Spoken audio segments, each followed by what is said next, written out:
And boom, just like that, we're back with our second component of 1.4. We are looking at 1.4b now, which should talk about more the anticodons, amino acids, and translation. So translation, this is where the mRNA is translated from an RNA nucleotide sequence to an amino acid sequence. So previously, transcription happened within the nucleus. We are now exiting the nucleus with our mRNA, moving off to our ribosomes and other components to make these polypeptide chains. So message is a series of codons. The translator is called transfer RNA. So this is where our tRNA comes into play. And the transfer amino acids from the cytoplasm to the growing polypeptide chain in a ribosome. So on the right, we can see that this sequence here is our mRNA that has come from our nucleus, that has been transcribed from our DNA. We have our ribosome that is attached to the mRNA. We have our tRNA in yellow, and we have the amino acid above it.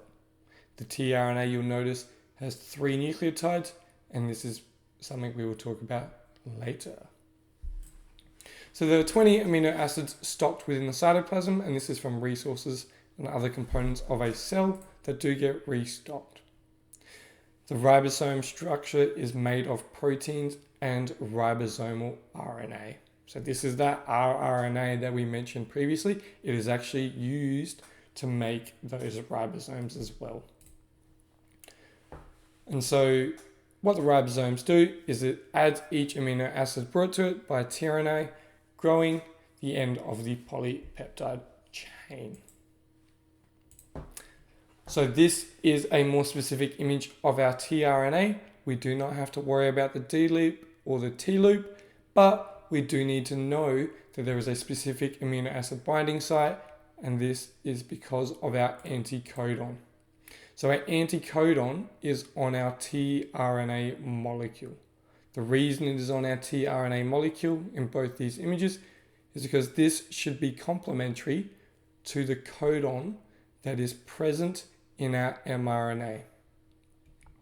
So again, this anticodon is complementary to the mRNA so that it can only have the exact amino acid that is required for that section of the mRNA. So the example we have here, we have mRNA codon UUC. The amino acid is phenylalanine. The tRNA has the anticodon AAG as it is complementary to UUC. It carries the amino acid at the opposite end, which we can see up here, or we can see it down here. This is the opposite end of the anticodon and is where the amino acid is carried. The mRNA will move through the ribosome where there are 3 different sites, which we'll talk about next.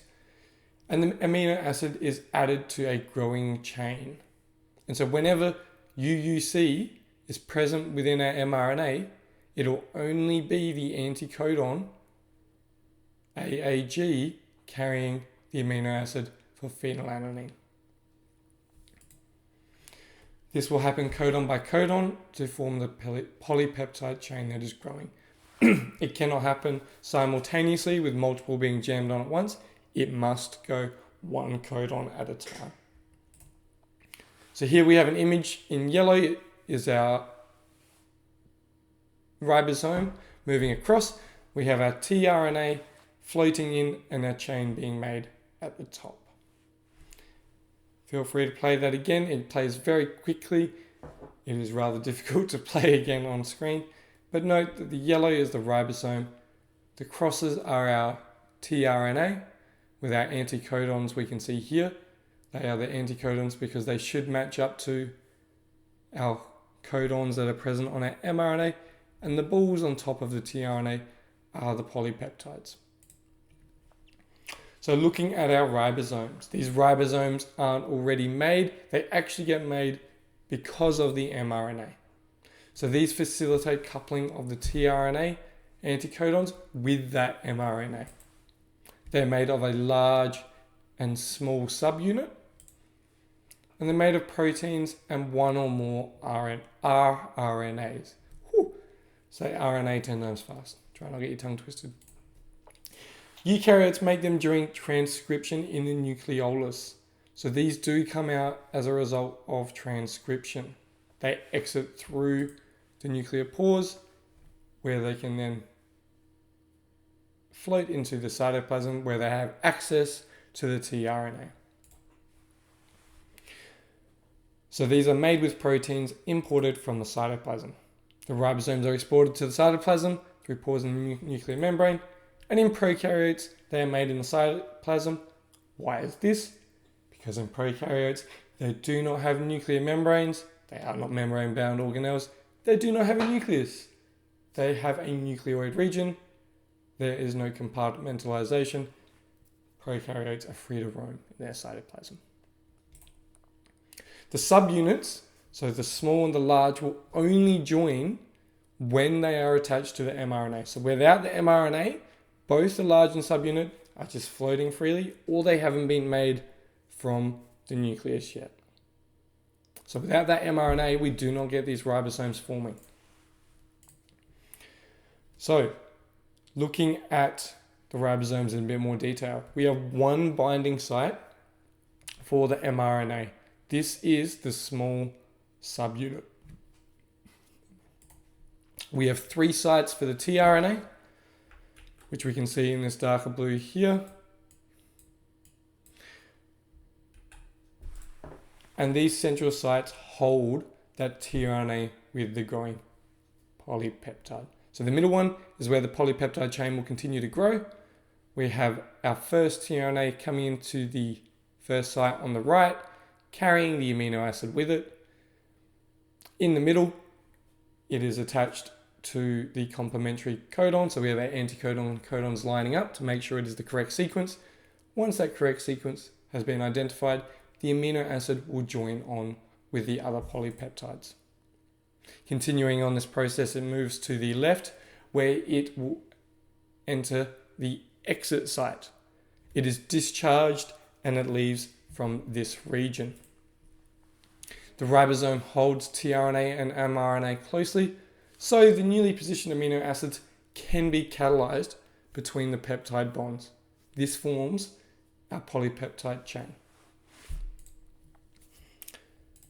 So the synthesis of these polypeptides occurs in 3 stages.